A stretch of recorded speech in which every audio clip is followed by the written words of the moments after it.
ठीक रहे, इसका माने जो कुछ भी खाएं उसका ठीक से पाचन हो जाए, इस दृष्टि से आयुर्वेद में कई सूत्र लिखे। चरक ऋषि ने लिखे, भागवत जी ने लिखे, काश्यप जी ने लिखे, आत्रेय ने लिखे, ऐसे कई ऋषियों ने लिखे। उनमें से जो कॉमन है वो मैं आपको बताऊंगा।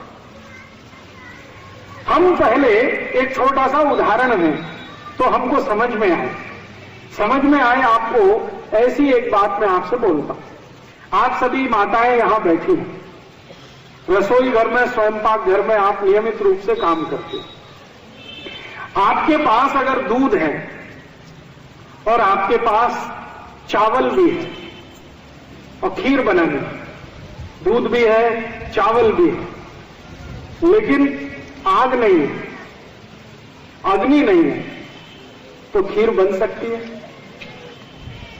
नहीं बन सकती। इसी तरीके से आपके पास पानी बहुत अच्छा है, चावल भी बहुत अच्छा है, अग्नि नहीं है, भात पकेगा नहीं।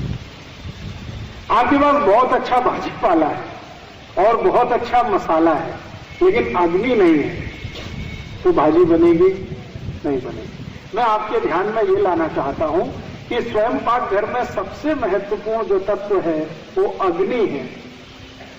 अगर स्वयंपाक घर में अग्नि नहीं है, बाकी सब कुछ है, तो स्वयंपाक घर किसी काम का नहीं है, कुछ भी आप नहीं बना सकते। आप इस बात को अगर ठीक से समझ लें कि स्वयंपाक घर में कुछ भी खाना बनाना हो, भोजन पकाना हो, तो अग्नि सबसे आवश्यक तत्व है। अगर ये बात आपको समझ में आती है तो आपके शरीर के लिए भी बात बहुत आसान से समझ में आएगी कि जो अग्नि स्वयंपाक घर के लिए सबसे महत्वपूर्ण है, वही अग्नि आपके पोट के लिए भी सबसे महत्वपूर्ण है। अगर आपके पोट में अग्नि नहीं है तो आप कुछ भी खाइए, कभी भी नहीं पचेगा। स्वयंपाक घर में अग्नि नहीं है तो कुछ भी लाइए, कभी भी भोजन नहीं बनेगा। तो जैसे स्वयंपाक घर की अग्नि महत्वपूर्ण है, ऐसे ही पोट की अग्नि महत्वपूर्ण है। अगर आपके पोट में बराबर अग्नि है तो आपको भोजन बहुत अच्छे से पचेगा, और भोजन पचेगा तो मैंने आपसे कहा कि उसी में से मांस, मज्जा, रक्त, वीर, मल, मूत्र और उसके जो सूक्ष्म पोषक तत्व तो सब उसी में से बनेगा। अब जो शरीर के काम का है वो शरीर में रह जाएगा, और जो बेकार है वो शरीर से निकल जाएगा। आपके शरीर के जो काम का नहीं है वो मल है और मूत्र है, तो वो मल और मूत्र तो निकल जाएगा, बाकी जो कुछ है वो शरीर के काम का है तो शरीर में रह जाएगा। अब आप ध्यान दीजिए इस बात पर कि हमारे शरीर में पेट स्थान, मध्य स्थान सबसे महत्वपूर्ण, और इस मध्य स्थान में वो स्थान जहां भोजन पचता है वो और भी ज्यादा महत्वपूर्ण, और जहां भोजन पचता है उसमें अग्नि अगर है तब तो सबसे ज्यादा महत्वपूर्ण। जैसे आप दूध में चावल मिलाकर अग्नि पर रखते हैं और थोड़ी देर में खीर तैयार हो जाती है, ऐसे ही पोट में अग्नि के उपस्थित होते ही कुछ भी भोजन आगे बढ़ने के लिए, पाचन के लिए चला जाता है। आप कुछ भी खाइए, अग्नि उसको आगे के रूप में लेके जाएगी। पहले क्या होता है, आप कुछ भी खाते हैं तो वो सब कुछ पेस्ट में बदलता है। पेस्ट का तरीका आपने देखा है, पेस्ट माने ना तो सॉलिड है और ना तो लिक्विड है, ना तो द्रव रूप है ना तो ठोस रूप है, द्रव और ठोस के बीच की अवस्था है जिसको हम पेस्ट कहते हैं। हमने कुछ भी खाया तो वो पहले पेस्ट में बदलता है, और पेस्ट थोड़ी देर के बाद रस में बदलता है, और रस के आगे की जो स्थिति है फिर वो सब है जो मैं आपको बार बार कह रहा हूं, मांस, मज्जा, रक्त, वीर, मल, मूत्र, ये सब उसी के आगे आगे निकलता है।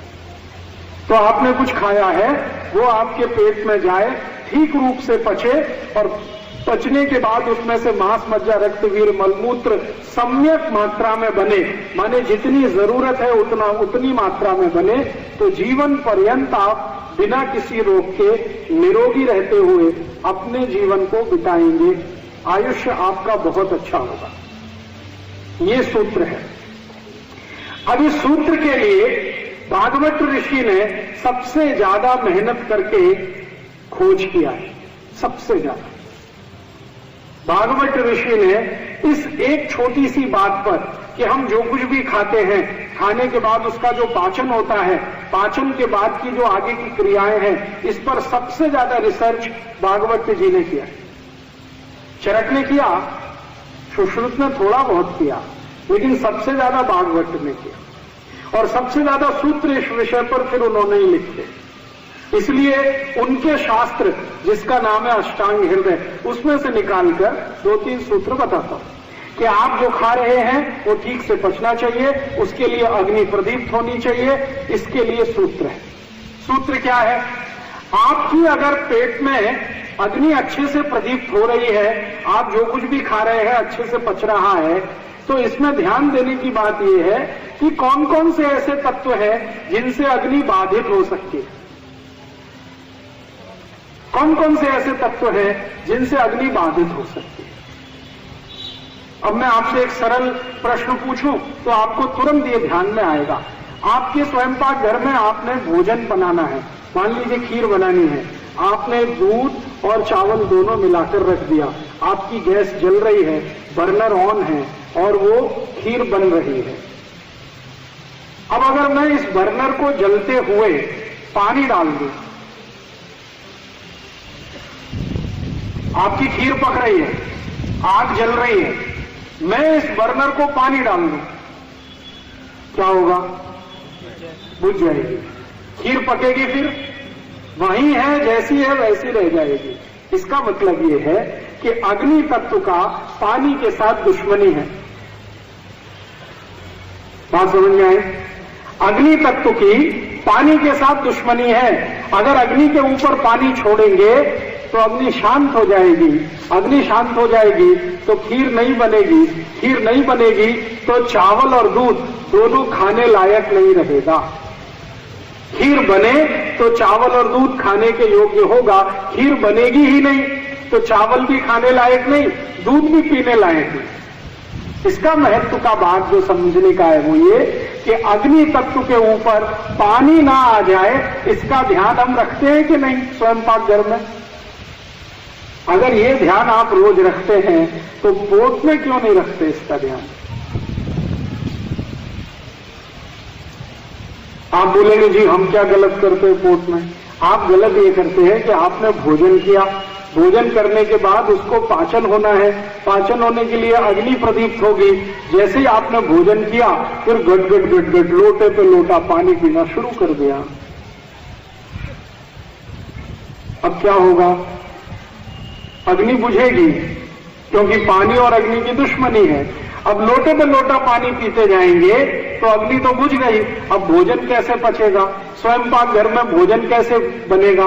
अगर अग्नि बुझ गई, पानी डाल दिया तो वहां जो स्थिति है वो ही पेट में हो जाएगी।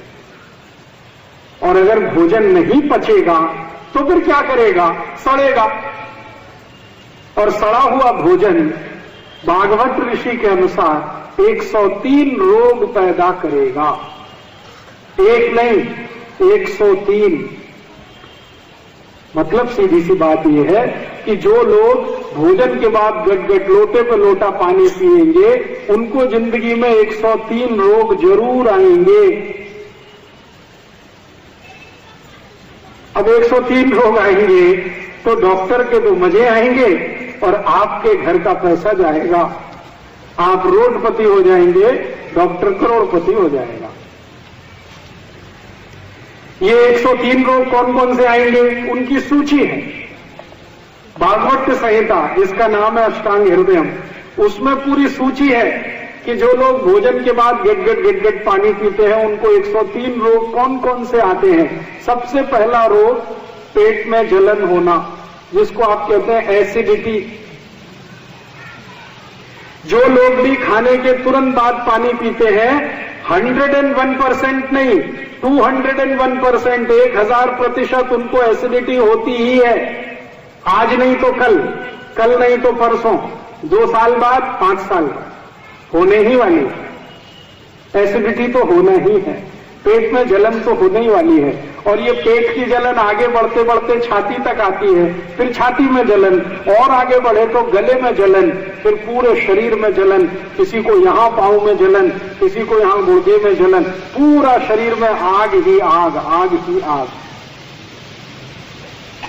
और ये अगर आग फैल गई तो पित्त बिगड़ता है, और पित्त बिगड़े तो शरीर भी बिगड़ता है, और शरीर बिगड़े तो जिंदगी बिगड़ती है।